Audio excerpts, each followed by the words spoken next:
Ce n'est pas une grande surprise, mais c'est fait. Manuel Valls a donc déclaré mardi soir sa candidature à la mairie de Barcelone pour les élections municipales de l'année prochaine.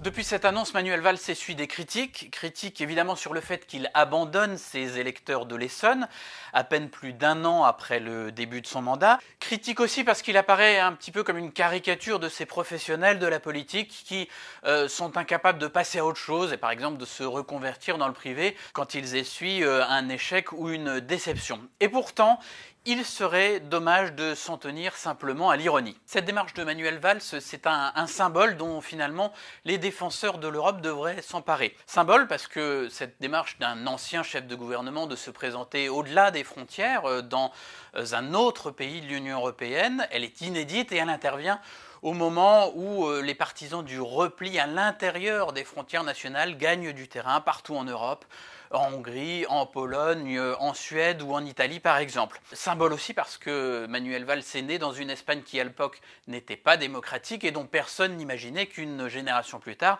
elle pourrait rejoindre ce qui s'appelait alors la Communauté économique européenne. Mais la candidature de Valls à la mairie de Barcelone, elle va au-delà du simple clin d'œil.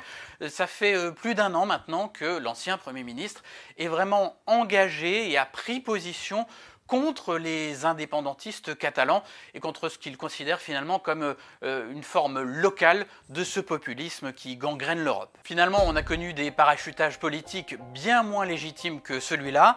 Maintenant, Valls ferait-il ou non un bon maire de Barcelone? C'est aux électeurs barcelonais d'en décider.